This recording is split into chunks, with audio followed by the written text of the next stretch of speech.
Welcome to Storm Tracker, your eye on the storm of your Carolina Hurricanes, and your home for the best insight and analysis to keep you totally informed on what's happening with the Canes.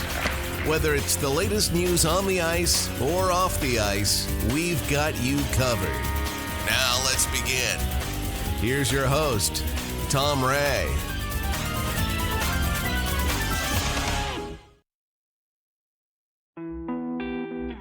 Well, January was another great month for Carolina Hurricanes prospects right around the globe. No surprise, Chicago Wolves phenoms Bradly Nadeau and Justin Robidas are at the top of the list.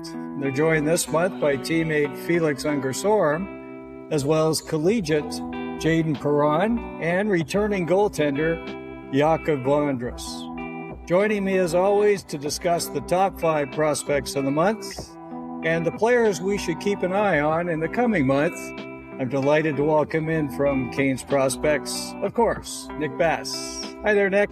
Hello. Hey, Nick, another interesting month. In particular, of course, some of these players were just off the charts, and we'll talk about them. But interesting to see coming back at number 5 is Jakub Vondras. Now, Vondras was number 3 last month. And he's off to a pretty good start. He's playing in the Czechia 2 League with Pardubice, and of course, he's playing well. Some interesting things about Vondras. He is a bigger goaltender. We talked about this before. He checks in at 6'4". He was a 6th rounder. Darren York said this about Vondras. I thought it was interesting. Incredibly smart goalie, lots of little shoulder checks, and being able to recognize side-to-side plays, and is athletic and the power to get across. So it's somebody we're excited to bring into our organization. We talked about this last month. Great lateral movement for Vondras. What did you see with Jakub in January? Yeah, he's a big athletic goalie who knows what he's doing in the net, and he's just continuing a really solid run of form that he's had over the past 2 months, 3 months at this point, and putting together a really solid season over there in the Czech Republic. Well, an interesting thing about Vondras, he played back in 23-24. He was with Sudbury in the OHL. But I wasn't aware that he also played for Team Czechia in the World Juniors. And won bronze. They got bronze. Yeah. So that's an interesting one. I didn't really see that until some recent analysis I was doing on Vondras, but sounds like he had a great opportunity to get some international play, which is always fantastic. So, and of course he went back to Czechia following that season in Sudbury. So now moving on to number 4, and we've talked about him a lot, is Jayden Perron. Jayden, of course, with Michigan in the NCAA. He's off to a pretty good start this year. 28 games played, 12 goals, 16 assists, and he's playing the way that we thought he might. What have you seen with Jayden? He's become a lot more consistent. Whenever the puck's on his stick, he's one of the more dynamic players in all of college hockey, and he's finally been consistent this year in regards to his other 2 years at North Dakota. It just seems like something didn't particularly pan out for him. So now that he's in Michigan, he's being relied on the top line. He's running a power play. He's doing it all, and he's looking a lot better this year. It seems to be really finding his game, so that's great. 3rd rounder, we've talked about this before. He was drafted quite a bit later than a lot of folks thought he would. Even Darren York had said something about this. We really didn't expect to see him that late in the draft. So that's fantastic. And again, we're hoping that he'll continue to go. And he's one of those short kings that you often talk about too, Nick. And another one of the smaller players checking in at 5'9", about 175 pounds. So yeah, Perron doing very, very well. Next up, we start talking about some Chicago Wolves. And boy, I'll tell you, they're having a great season. And this guy is really starting to fly, and that's Felix Unger Sorum. Felix Unger Sorum, he's been hot lately. In his last 11 games, he's got 2 goals and 14 assists. So he's really starting to put it all together. And we know he's a great setup guy. And so what are we seeing from Felix Unger Sorum? It's a good mix of things. I think one is the confidence. He's just showing he's able to do a lot more with the puck just because he knows what he's doing in his second year in North America now, and he's a lot more adapted to it. And then the other part of it is, we talked with Spiros Anastas I think 2 weeks ago at this point. Yeah. And his biggest thing with Felix was that he's gotten so much better at being able to handle the physicality because he's, grown a lot in the weight room and just grown a lot overall.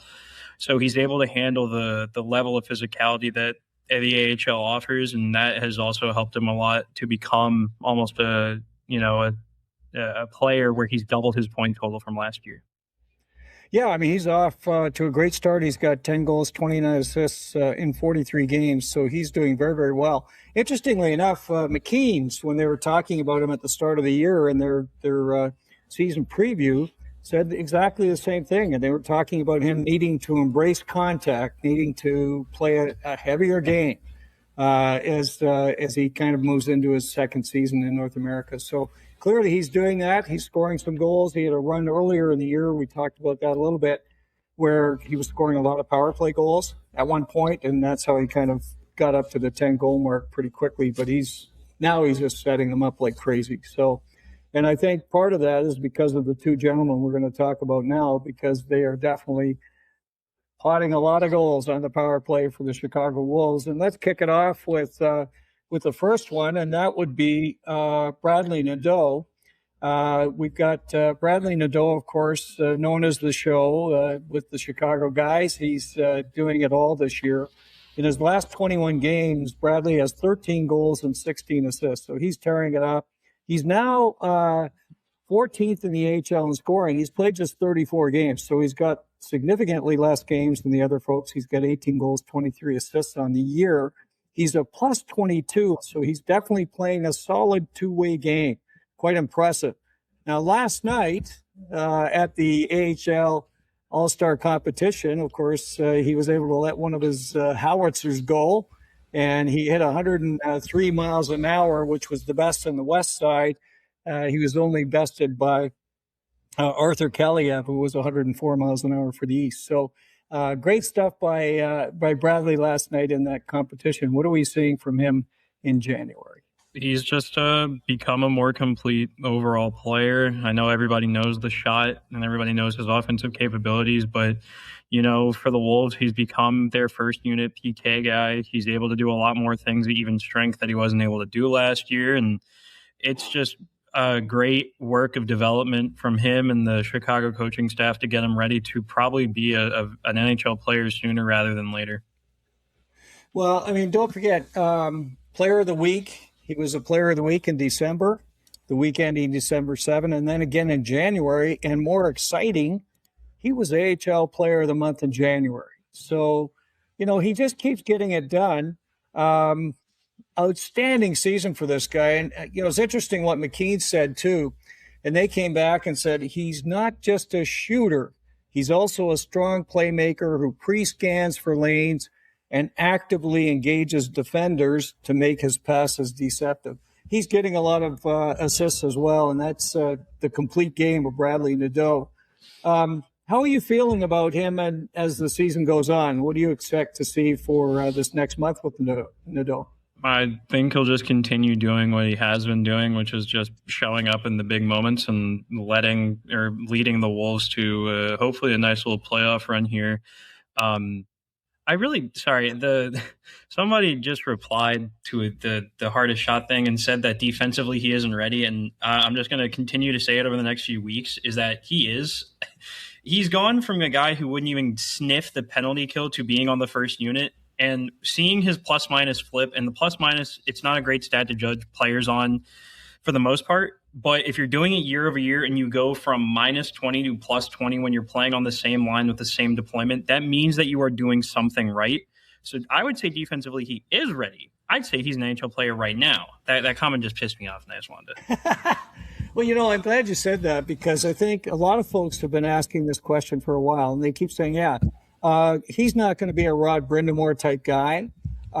He's one-dimensional or whatever. They've talked a lot about this, and I've been saying the same thing you're saying for a long time about Bradly Nadeau. And the other thing I found with Bradly, of course, he plays a heavier game. And he seems to like to get in on the forecheck and lay the body on. Have you noticed some of that as well?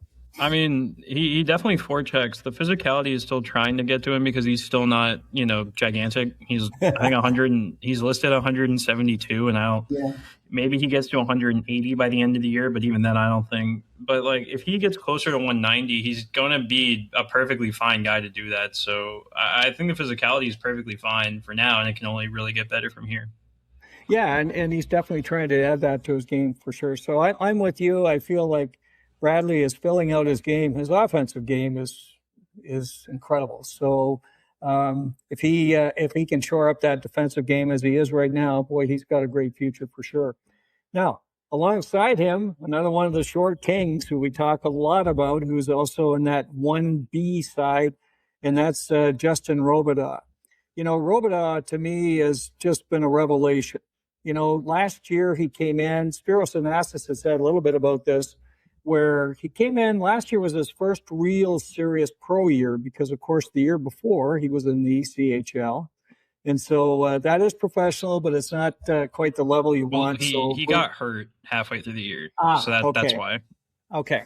So he ended up there. So in he comes last year, his first full season, and he pops 20 goals. So he certainly had a great year for Chicago and started to show a lot of the things that we saw even in his cup of coffee with the Canes. I mean, he's a buzzsaw out there. He's doing a lot of heavy work.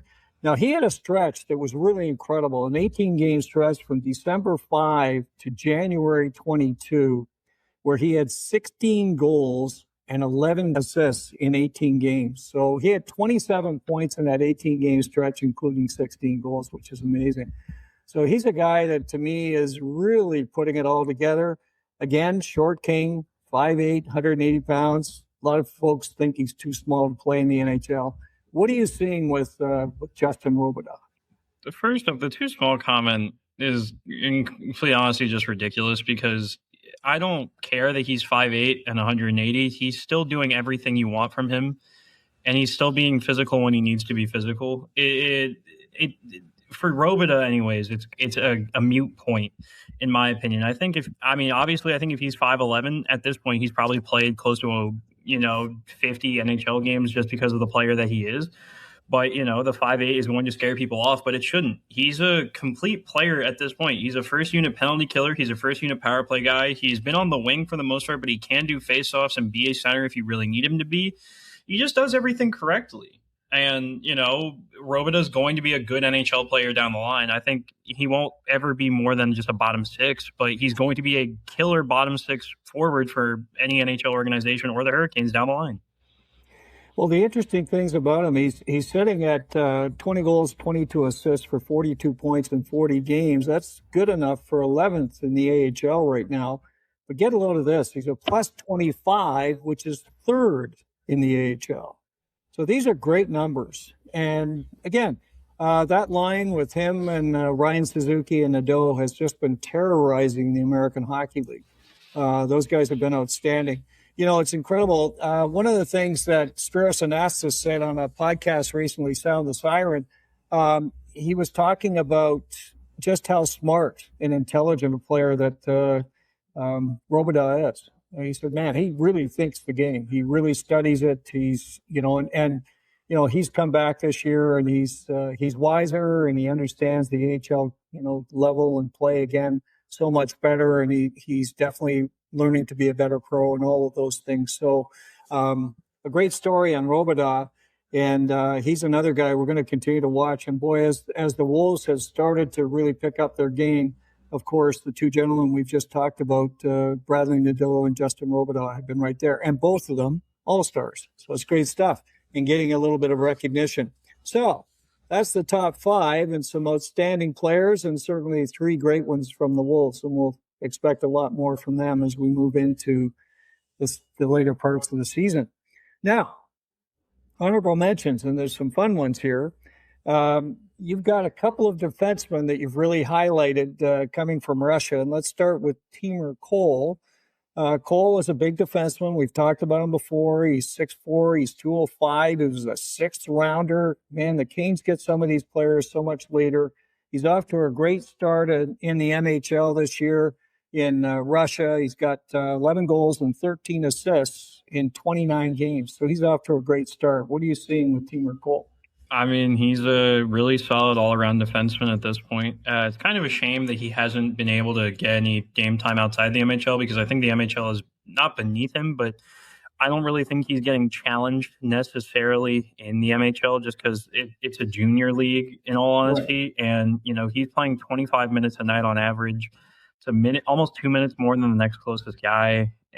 And he's almost a point per game as a defenseman. And that's just really, really solid stuff. And, his contract runs out at the end of the year, so I'm interested to see where that goes, if anything does happen there. But, Cole's just been really solid this year. I really like his offensive ability. I think his slap shot's really good. He's been able to run a power play for Dynamo Moscow as well. So very interested in the player there. Yeah, and again, he's a guy that he plays a great game. He can skate. He does it all. He's a big player. And a later round draft pick by the Canes, so they're continuing to find some super players. Now, the other Russian defenseman that you were highlighting was Kurban Limitov, also playing with the same team in the MHL, which is interesting. Now, Limitov is 19 in March, so he's still 18 years old. Teamer Cole is already 19, so these are still young teams. They're playing away and doing some great work. In 36 games this season so far for Limitov, he's got 8 goals, 15 assists. He's a plus 17. He's, again, another big player at 6'3", almost 200 pounds. Now, here's an interesting thing from McKean's. I don't know if you saw this, Nick, but McKean said, look, Kurban Limitov was our highest-ranked Russian player from last season and was snatched up by Carolina in the 3rd round. So they really loved Limitov. They thought he was really going to be something special. What are you seeing with Kurban? He's one of the most fun players I get to watch. He's an elite skater. He's pretty solid physically as well, and I love his work in transition. I haven't updated from the Dynamo Moscow game today because it just got over, and I haven't really done a ton with it, but he got another goal and another assist today. So he's already passed his MHL goal point total new career high as a 18-year-old, and he's just extremely fun. I want to just keep seeing him round out his game, but I mean the base that he already has with his skating and his size is just really, really intriguing. So I'm interested to see what happens with his development over the next few years. Well, he's definitely a player that the Canes were excited about. As I mentioned, McKean's very, very excited about Limitov. And he's another one of these big defensemen that, boy, that they can skate. They can really move the puck. Really impressive players. So I'm really excited to see how that's going to fare as well.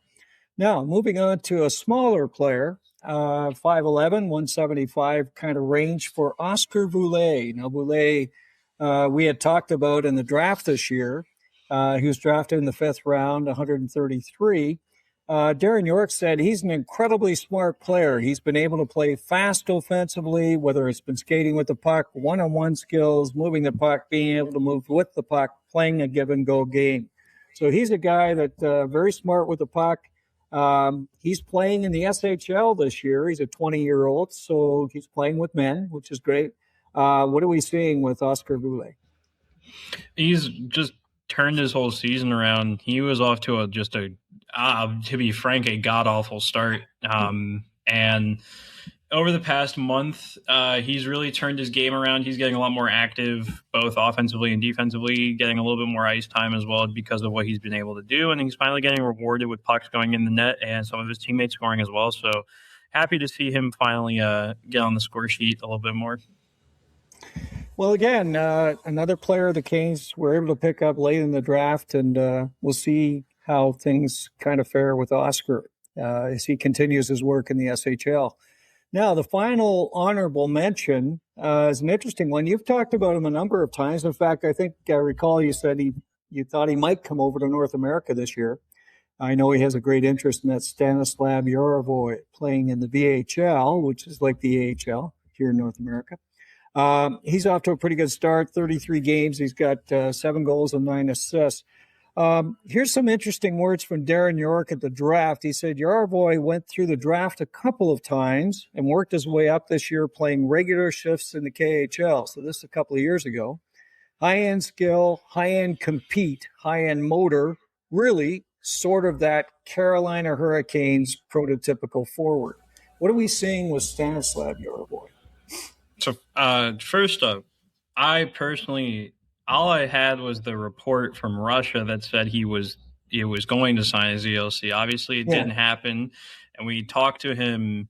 Myself and Matt talked with him at development camp, and he also was trying to stay in North America, but it just didn't happen, so that was just an unfortunate thing. But he also had another kind of weird start to the season where he was bouncing between the KHL and the VHL, but he's finally kind of found his groove in the VHL, and he's looking a lot better now that he's getting consistent game time and he's getting power play time. He's looked a million times better, and he's showing off some of the creativity that makes him such a little interesting prospect down the line. So I'm happy to see him finally start performing a little bit better. Well, he's 22 years old now. He's a little older to come over to North America. Now, one of the things the Canes have been doing, of course, has been developing some of these players in Europe before they bring them over. And we saw that, of course, it was the case with Alexander Nikishin and also Yoel Nystrom. So, with some of these guys, it takes a year or two for them to get their sea legs. The other thing, as we've discussed many times, Nick, they have a situation where these teams have, basically teams in all 3 leagues, being the MHL, BHL, and KHL. So sometimes you don't get as much play at the KHL level. And we see this with a lot of these players where, they'll move them up and down. Gosh, they'll put them in any of the leagues and in a season, and you could see them in all 3. So it's kind of crazy. But he's in what would be the American Hockey League level, and hopefully that's going to help him. Do you think he has potential to come over at some point? I think maybe. Kind of just depends how a lot of things shake out. But I really liked his development this year, and if he continues to put it all together, I wouldn't hate it. But I don't really have a crystal ball for that right now. Well, for sure. And, there's the situation with the Russians is an interesting one. I think a lot about Gleb Trikozov. Currently playing in Chicago. He's a guy that, again, was highly rated came over as a youngster and just has not been able to put it together. Any thoughts on Gleb? We got a really good answer from Spiros a few weeks ago where it was just he's young. He's still trying to get adapted, and last year was a very rough year for him just because he went through 2, pretty awful leg injuries. So now it's like his first full year in North America, and he's trying to put it all together. And, it's tougher for a young guy. And, he's about to become a dad in a few weeks, which is, dear God, he's 20 years old and he's about to have a child. He's going through a whole lot of things right now. And, I'm still rooting out for him because he's still very young. But, it is a transitional period. Well, and at different points, we've seen him really show, some very exciting talent. I think in the prospect showcase last year, he played very, very well.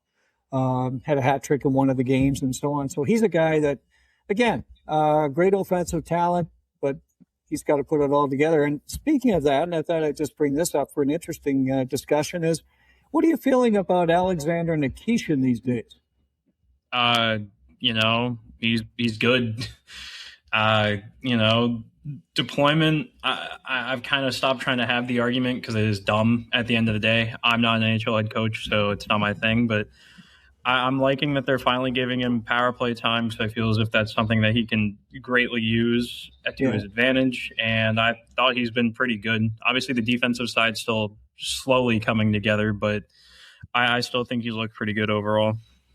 Yeah, we talked about him a little bit this week on our podcast, looking at some of the Carolina Hurricanes situations. And one of the things that I had mentioned, and I wondered if you had noticed this too, of course, Nick, is he did have some reduced playing time for a while. He was under 14 minutes, 2 games in a row, which to me is a little bit of a, contradiction to where he should be. We recall he played, 20 plus, probably 24, 25 minutes a game in Russia. In fact, I had talked about a game last year in the playoffs where he was over 35 minutes in a playoff game. It was many, into overtime and so on. But, he's a guy that really thrives on play. And I was kind of disappointed because he was, his play was being reduced in that regard. Did you notice that as well? Not really, no, because as much as we want to think the transition from, a different league to the NHL is going to be somewhat seamless, it's not.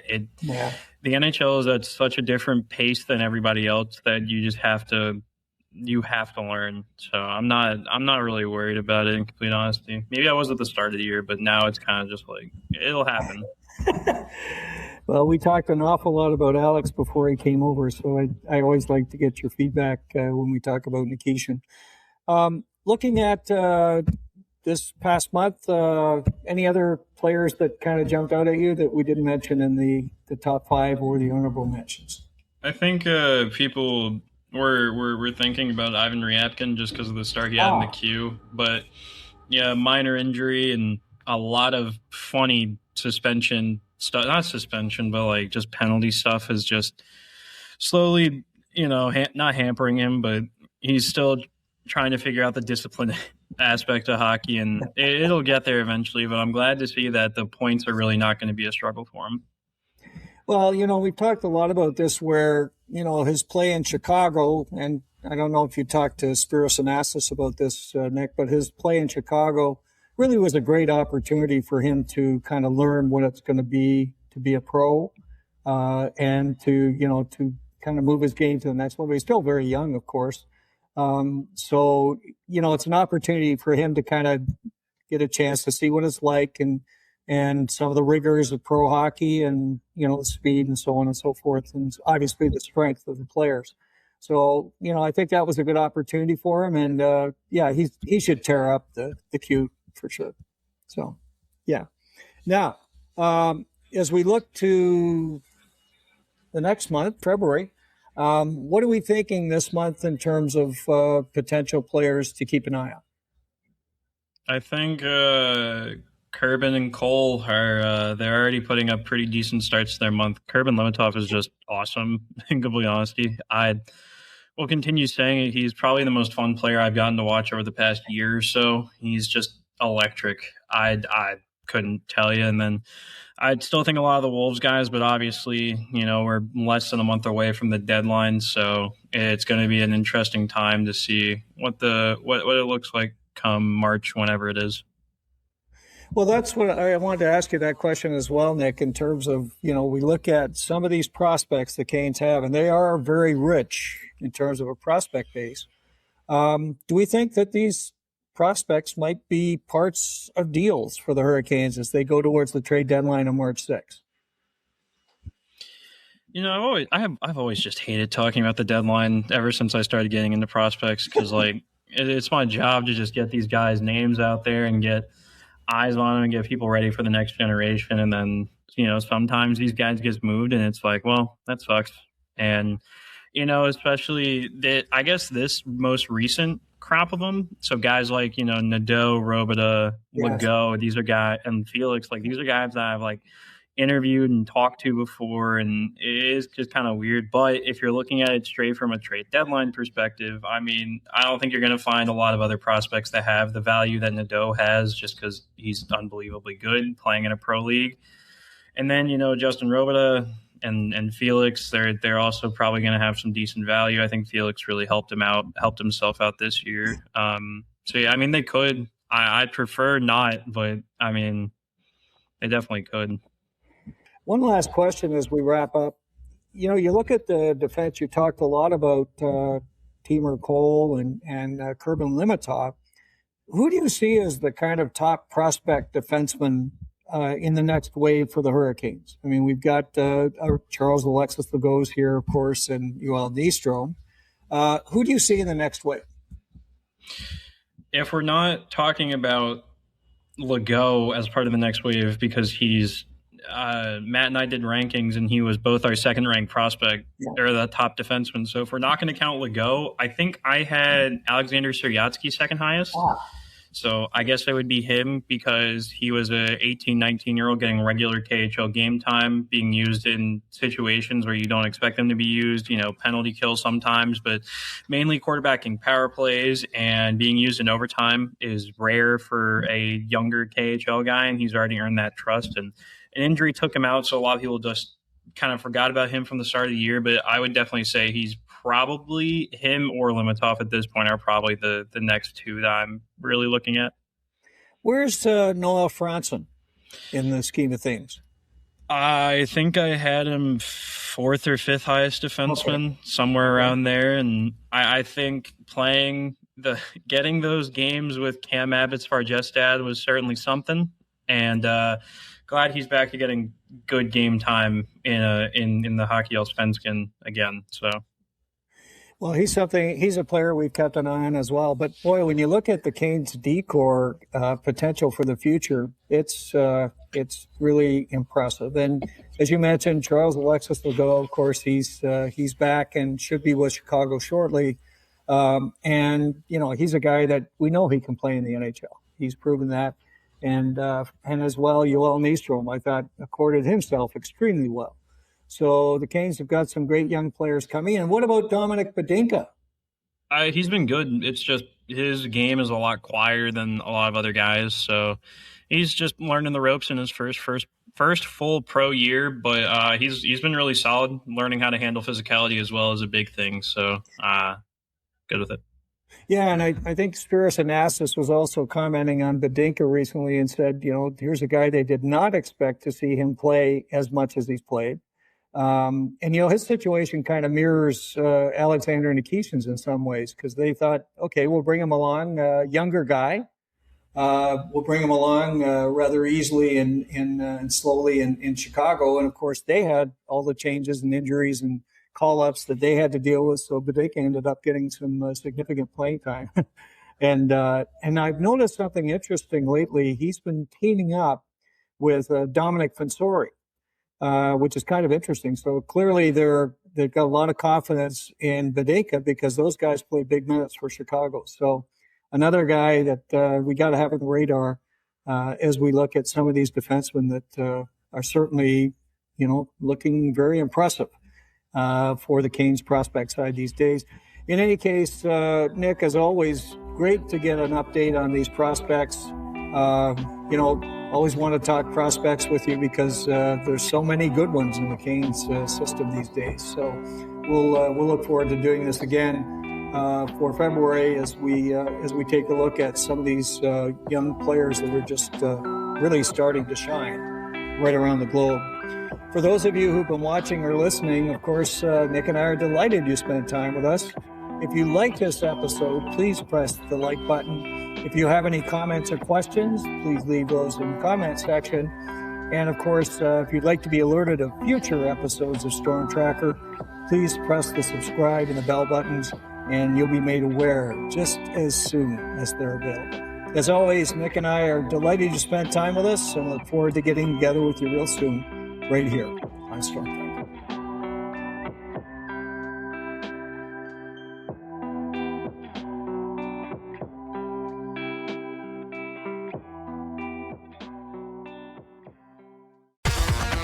Thanks for listening.